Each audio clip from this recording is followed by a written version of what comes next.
Martino. L'opinion populaire. On voyait que les Américains devaient marcher sur leur fierté et leurs principes. Une liberté de penser. Mais il le fait d'une façon particulièrement grossière et maladroite. Une force internationale. Et même, on va plus loin.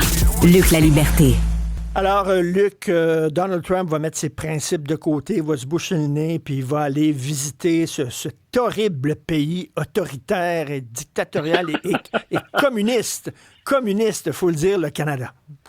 Écoute, j'espère qu'il va arriver bien entouré parce qu'on le sait, il pense que nous menaçons la sécurité de son pays. Donc, ce n'est pas rien. Oui. Non seulement vient-il en terreau communiste, mais en plus dans un pays qui, on le sait, fait trembler les Américains. Donc, oui, M. Trump va se présenter ici. C'est pas banal. C'est le premier sommet auquel il participe depuis qu'il est de retour à la Maison-Blanche. Mais il a pris la peine de souligner quelques messages en passant. Entre autres choses que, ben oui, le G7, mais c'était préférable quand c'était le G8. Donc, une fois de plus, c'est pas la première fois qu'il le fait. Une fois de plus, il a souligné la Russie. Puis, il avait l'air d'oublier, sciemment ou pas, le motif pour lequel la Russie avait été exclue de ces sommets, de ces rencontres. On avait exclu la Russie, donc après, bien sûr, qu'on se soit installés illégalement en Crimée. Donc, oui. ça a semblé manquer dans son message où c'est un gars occupé, hein. Donc, l'avait-il oublié? Mais il a pris la peine de rappeler ça au passage. Mais c'est Donc, fou, hein? C'est fou. Il est faible ouais. il est faible envers les forts et fort envers les faibles. Tu comprends? Il est tout le temps en train d'aider, de pardonner la Russie, alors qu'il est toujours en train de critiquer le Canada. C'est bizarre. Quand il y avait un bully ou un intimidateur dans la cour d'école, qu'est-ce qu'il faisait reculer? La personne qui avait l'autorité, le directeur qui osait sortir dans la cour d'école, ou encore un autre bully qui arrivait dans la même cour et qui s'adonnait à être plus fort que lui. Mais c'est impressionnant de le voir sur la scène internationale. Et quand je dis impressionnant, c'est pas forcément positif. Quand je dis impressionnant, c'est que cette méthode-là qu'il a appliquée en affaires. Et on oublie parfois qu'il sait casser la gueule en affaires. Donc, il intimide, il pousse, il joue de manière offensive tout le temps, pour ne pas dire parfois offensante. Mais quand tu joues à l'offensive et que tu as une plus grosse attaque à laquelle tu es confronté, ben, tu te retrouves dans le terrain des perdants quand tu n'es pas habitué de jouer en défensive surtout. Donc, c'est pas étonnant. Il est comme un livre ouvert, Donald Trump. Parfois, ce qui nous étonne, c'est qu'il le fait vraiment. On dit souvent, il ose aller là. Mais est-ce que depuis 2016-2017, il y a des choses qui se passent actuellement dont on ne se doute pas encore depuis 2017? Et c'est probablement, je te l'avais dit déjà un peu à la blague, mais c'est probablement le politicien le plus transparent que j'aurais connu, Donald Trump. On se dit toujours, il va pas oser ça, ou il n'est pas allé là, ou ça ne se fait pas. Ça n'existe plus Mais, dans le vocabulaire. Ça se fait si Donald Trump est là. tu parlais de bully à l'école, puis à un moment donné, le Ouais. directeur sort de son bureau en disant hey, « t'as pas le droit de faire ça », puis remet le bully à sa place. C'est un peu ce qui est arrivé là, avec la décision de Trump de fermer le département de l'éducation. Il y a un juge qui a dit « tu peux pas faire ça, là ». Ça, écoute, c'est encore une discussion qu'on avait eue. Quand il a proposé de fermer ça, ou quand il a dit le plus que proposé, là, il avait signé un décret. On avait discuté tous les deux du fait que ce pouvoir-là, fermer une agence au plan fédéral ou fermer, c'est plus que ça, c'est un département ou un ministère. Ça, c'est créé par les législateurs. C'est un pouvoir qui revient entre les mains du Congrès. Donc, la Cour suprême lui a rappelé tout simplement ça. Ce n'est pas dans les prérogatives de l'exécutif que de fermer un département ou un ministère, M. Trump, comme vous le souhaitez le faire. La Cour suprême est allée plus loin encore là-dedans en disant, en passant, vous avez sabré dans le personnel, hein, vous avez coupé, c'était quoi, on avait dit 50% à l'époque là, des gens du ministère qu'on avait coupé. On a dit, vous ne leur avez donné aucune justification, ou en tout cas, s'il y avait justification, c'était nettement insuffisant.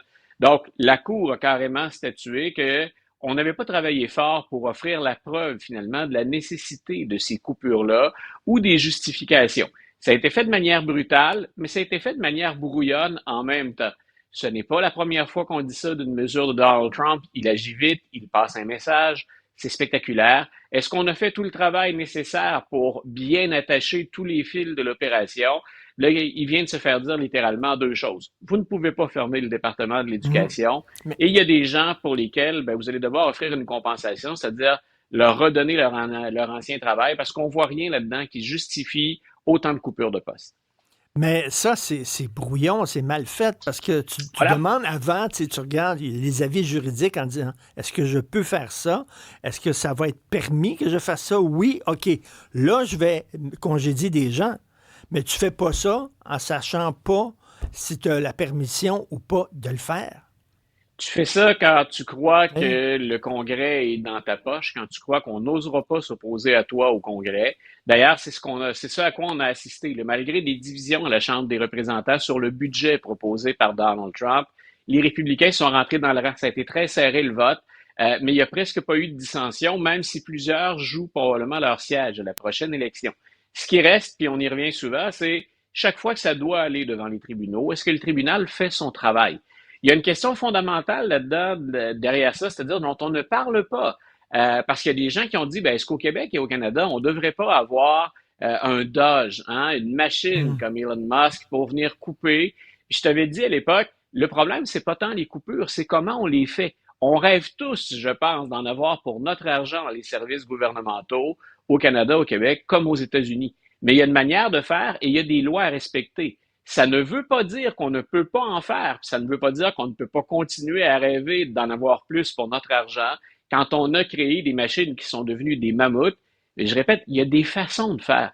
Et ça avait été maladroit, non seulement parce que parfois on s'est rendu compte qu'on avait coupé des gens dont on avait besoin, mais on oubliait de dire que ben, il y avait de la réglementation, puis il y avait des lois à consulter avant. Et c'est là finalement où on n'a pas une vraie discussion de fond. Qu'est-ce qu'on peut couper et comment on peut le couper? On a plutôt utilisé l'image de la scie à chaîne. Ben là, ça nous revient. Vous n'aviez pas le droit d'utiliser cet instrument-là, ou en tout cas pas comme ça. Donc, c'est un revers important. Puis on verra avec quoi ils vont revenir. Mais pour l'instant, ça ne fonctionne pas. Écoute, rapidement, là, on a vu que la big business, là, un peu comme tu sais, les Ouais, géants de la technologie, là, ils pensent que tout est possible, ils peuvent faire exactement comme ils exact. veulent en se foutant des lois. Et là, une des conséquences de ça, c'est qu'il y a une recrudescence soudainement du syndicalisme aux États-Unis. Les gens Oui, écoute, commencent à dire, ben écoute, la syndicalisation, c'est peut-être plus nécessaire qu'on pensait.